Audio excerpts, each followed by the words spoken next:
Hey everybody, in today's podcast I forgot to wind my window completely up and it sounds very noisy. It's actually really horrible. I'm going to release it anyway. It was a great bit of a conversation with a great guy, Markus Forest, the producer of Aussie Beach TV. We're going to obviously get back together and do it again. Yeah, but just warning, it doesn't sound so hot. Something really funny happens halfway through it where we see Scarlett Morgan, Penthouse Pet of the Month for a couple, last year or something, and she's coming on the podcast actually in a couple of weeks, so it was just this really cool, funny moment that happened in the middle of it. So hopefully the sound isn't so bad for you. I don't know. I'm just trying to make these things as best I can, and had a new technique in the car today. I thought, I've already done one in the car. It was a boxing review. It's kind of like number 7 with Carlos. And it sounded really good one night, so I thought I'd do it again this morning, but I've got a whole new setup now with 2 mics, and I can't believe the window was down a little bit. So, here it is anyway. Gold Coast vs. Drew Kruck podcast with Markus Forest. Over to you, boys. Ding, ding, ding, ding, ding. I'm fantastic. It's lovely and sunny on the Gold Coast, mate. That's what it's all about. We're just kicking through the old Benoa Gardens shopping centre. Let's go to the beach. You know what I thought was pretty funny today is that because I've been living in the Kruck Valley for the last 7 years, I drove through, but I have been working in Nerang, so but the last couple of years I haven't drove through Carrara. And far out, it was like traffic. It was just school traffic. You got the school traffic, mate, and that Ross Street just blocks up. It was crazy. It was really, really different though, and I had this actual feeling of a lot of people around me had the drive to work aggression, and I'm just not used to it because I didn't normally skip down the Kruck Valley. That's the ticket to a happy life, mate. Working from home, isn't it? Yeah. Not having to battle out there, Yeah, big time. Or riding your bicycle to work or your motorbike to work and having some fun on the way. Hey, I've got a theory, right? By the way, I've asked you to come in, not because you're just a good talker, you're a very interesting guy and you work a lot. So I don't know how we're going to get into all the things that you do from doing triathlons. I met you when you were a pedicab driver a million years ago, and now you're a producer of a really, probably the coolest idea anyone has ever come up with on the Gold Coast, Aussie Beach TV, where let me explain it a little bit first. From how I see it, you've got bikini girls going to actual events, but more to the point, real news events, and it's a little, like you say, it's a little bit like Naked News, but these are bikini girls, and they're actually very intelligent bikini girls, so at first people go, what's all this about? But then they realise, hang on, there's some serious questions coming at them, and that's the whole idea. Is it's about the questions. These are typical Aussie bikini girl, with a brain that is asking questions. That's the bottom line of it. And these are questions that aren't regularly asked on mainstream television or in everyday society. They're the questions that people tend to avoid, the people that tend to skirt around these questions. And we'll hit you right between the eyes with some hard questions. When did you first start that? What made you do the first episode? Oh, I just wanted to meet girls. Which is how everything started. Yeah. Which is probably how TV started. Full stop. Yeah. No, what was do you remember your first episode? Yeah, I do remember my first episode, and I can't take all the credit for the show. The idea was given to me by a gentleman called James Darby from the Team Australia party, who we interviewed with Larry Pickering, the artist, just recently. And they were promoting the Team Australia party, and James came to me with this idea, and he said, mate, I want to do the alternative news, and I want to do it with pretty girls in bikinis, and I want to call it Bikini Beach TV. He said to me, mate, I think you might be the guy who could get this up and running. I've got a room available in my house, why don't you move in and we'll work on this? So we did. I moved in with him for 6 months, and we worked on it. And got it to the point where it was almost ready to go. It was quite difficult though, because I couldn't make all the decisions. I had to get things sorted in my head, and then I had to go to James and say, what do you think about this, James? Well, after about 6 months, James said, you know what, I've got too much on my plate, Marcus, I can't do this. And I said, well, James, I'm not stopping now. I'm going to keep going. And he goes, well, you've got my blessing. And I said, well, can I have your blessing to change the name to Aussie Beach TV? later on down the track, if you want to do something with Bikini Beach TV, you're welcome to, but just let me go with my Aussie Beach TV. And that's how it all started. Then I didn't have to ask any permission from James to do anything. It was all just my idea from then. That's when things started to flow, when I had that creative control. When he first mentioned the idea, when you first mentioned what you've been doing, I was in Japan when you told me what you've been doing, and I went, what a great idea. Like because I love the Gold Coast, but I grow tired I read the Bulletin for 15 years, but I stopped because it just seemed like you're ruining my city. Like, it's a beautiful place. If we focus on pretending to be Hawaii a little bit sometimes, I think, so when I heard your idea, I went, oh my God, there's someone that is trying to deliver real news, but is also concentrating on how beautiful the women are, and that this place should be a little colourful. Well, I'm trying to remind Australians that here in Australia, the girl next door can be absolutely stunning if given the time to take it in and appreciate these beautiful girls that we do have. And of course, our natural environments, we're always trying to get out there, in the sunshine and, in an active, beachy type of, fit, fun lifestyle area, whether we're in a park or whether we're on a beach and sometimes we're out there in the streets at protests and community action events, and we're asking people, well, why the hell are you here?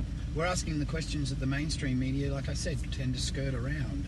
And we've always had the beautiful bikini girls here with the meter maids, and of course all of the Hawaiian tropics competitions, and the Coppertone girl out there in Surfers Paradise back in the 70s and the 80s. That's always been our lifestyle, and we have this beach culture all around Australia. I mean, 7,000 beaches here in Australia. Let's put a beautiful bikini girl on each and every one of them. But as you know, mate, I met you a long time ago, but by accident, really strange story. I don't think we'll get into that today, but I've done a couple of video edits for Aussie Beach TV lately, and it's a funny gig because you get sort of handed 3 hours of sort of tape, and I noticed that your style, you're not a creep. That is what I'm trying to say. I actually fall in love with the girls that you've hired on the day to do this job, because they are just really nice girls, and it's hard to even explain to anyone. But if you're listening to 3 hours of interviews from these girls over and over and over and over and over again, and you're cutting out the bits that don't work, and then you're leaving all these good bits, you actually fall for the girls and think these are just real sweetheart people. And I think that, but it more relates to how you personally have found these girls, and something must be inside you. You're probably going to cringe when I say this stuff, but something must be inside you to choose the right ones, because everyone I've had so far, they seem to be pretty good. You haven't just picked some sort of weird stripper who is only there to get her body on tape. No, that's definitely where I'm coming from. I have a lot of girls that will come to me and just want to get their face and their body out there into the modelling world, and that's where I slow them down for a moment and I say, well, have you watched our show? I want you to go and take a look at these episodes and get a feel for it, and if it's not for you, I want you to let me know. And I take every opportunity to talk the girls out of it, especially girls with the world at their feet who have presenting experience, perhaps applying for jobs on Fox Sports and and maybe Channel 7 and lifestyle shows, or they're doing reality television, Big Brother, supermodel shows like this. I sort of say, whoa, hang on a minute. What you're doing here by working for Aussie Beach TV is you're stepping into the alternative news, the alternative media, and I wouldn't want that to come back on you in a few years' time when you're sitting in front of Channel 7 for a very important interview, and for them to say, well, hang on, what about this bikini news thing? And because it's very easy to look down upon something like this and and disregard it and demonize it a little bit as being the anti-media and being a little bit of a joke. I mean, I'm sure if you were to sit down and watch the show, most people sit down and watch Aussie Beach TV and realise, hey, this isn't a joke. This is got some really good information in it. But to the outside observer, if you don't watch the show, people have a bit of a laugh, and they don't see how how politics and bikini girls can actually work a little bit, because and when I say that, that's why Aussie Beach TV does work. They're such polar opposites.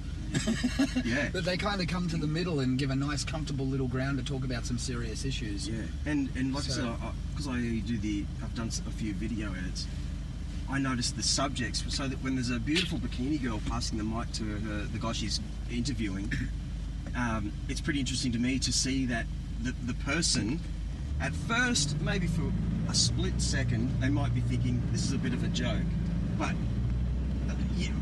how can I say this without being weird? They never look down at their boobs. They are complete, from the word go, boom, okay, no, this is actually pretty serious, yes. And this is a really nice girl. So you've actually, I think you've directed the girl correctly. I don't want to stick on this subject, but what I'm trying to say is that it must be pretty hard for anyone to get a show like this running, and you seem to be every second weekend you're out somewhere with a bikini girl, a camera guy. You always have something happening, and at the moment it's pretty much out of your own pocket and the odd sponsor. I can do this every day. There are so many issues. We can be out there filming every day at beaches and city streets all around Australia, and that's why I set it up. I want teams of bikini reporters in every town, little town, city and beach in Australia asking the hard questions. And I think, I just have to keep proving myself and keep on proving myself before people start booking these bikini film crews more often. People are starting to wake up and realise that we're serious. We need to get it out to more people, though, and I've always done the alternative news side. I think I need to start sticking to a few more mainstream and fun and comedy style videos, just to bring those people across to the show. You know what I mean? Yeah. So we've got to start mixing it up a little bit, and making it a little bit more mainstream to bring those people to the table. I remember when you did the G20 summit, and tell us about that, because that went worldwide. Yeah, well, we were at the G20 summit and we knew it on the way up there, and I'm explaining to the girl that we were using, and it was her first shoot, by the way. I explained it to her. I said, Janaea, anything can happen today. We have the world's media are going to be there, and if you're in the right place at the right time, expect things to happen. It may not happen, but it could. There's every opportunity, and I want to take that opportunity today. Anyhow, we got up there, and I positioned her in the perfect place at the perfect time, as the crowd's coming right up there to Musgrave Park. She's standing there with the people walking up the street, and up came the Channel 7 photographers and started taking pics, Courier Mail, Channel 7, and they started tweeting it around the world. And yeah, our social media went crazy that night. All week long we were speaking with journalists, and what do you know, most people like the show. Yeah. But you and I went to your first on-location shoot. It was at the Southport Courthouse for Problem Solved, and I remember when Channel 9 showed up, they remembered you. They actually were filming the Aussie Beach TV crew interviewing people. It was as if, the Aussie Beach TV crew are even here. This is how big this courthouse event is, because even Aussie Beach, I think that's a really, really a big turning point. No doubt you've been doing this for a couple of years now, and you must go personal ups and downs, like getting keen, and then things don't work sometimes, and you say, I'll stuff it for about half a day. Yeah. You know what I mean? And then you're back on it. That's why I'm back on it. And I've had those moments. We all have those moments, definitely. But having all the girls being so keen, and the feedback that I get from the fans, and the feedback that I get from the girls, because this is quite empowering to the girls. The girls realise they can go out there and they can empower other people with the information that they're giving people. So I have one young lady who's away having a baby right now, and she's just so keen to get back into shape after giving birth, and she wants to get back out there and do something for her children. Well, who's that? That's Kaya, mate. Kaya, mate. Yeah, I added to the Nimbin. One of the Nimbin Mardi Gras episodes. Isn't she good? She's so relaxed. And a really good speaker. She again 3.5 hours of listening to her interview people, and having all sorts of weirdos down at Nimbin approach her, and she just copped it all. Hey mate, see this? We're in Surfing Paradise right now. The other night I went to a boxing match with my mate. See this gate here? Yeah. We're at, what is it, King Tut's? We're outside King Tut's. I didn't know that gets locked off at night. So there's a tiny little thing that says no access after hours. Well, we parked in there thinking, look at this, we can park anywhere. We came back out after the fight, and the gate was locked without a single card. We had to actually, lucky I've got a spanner in the back.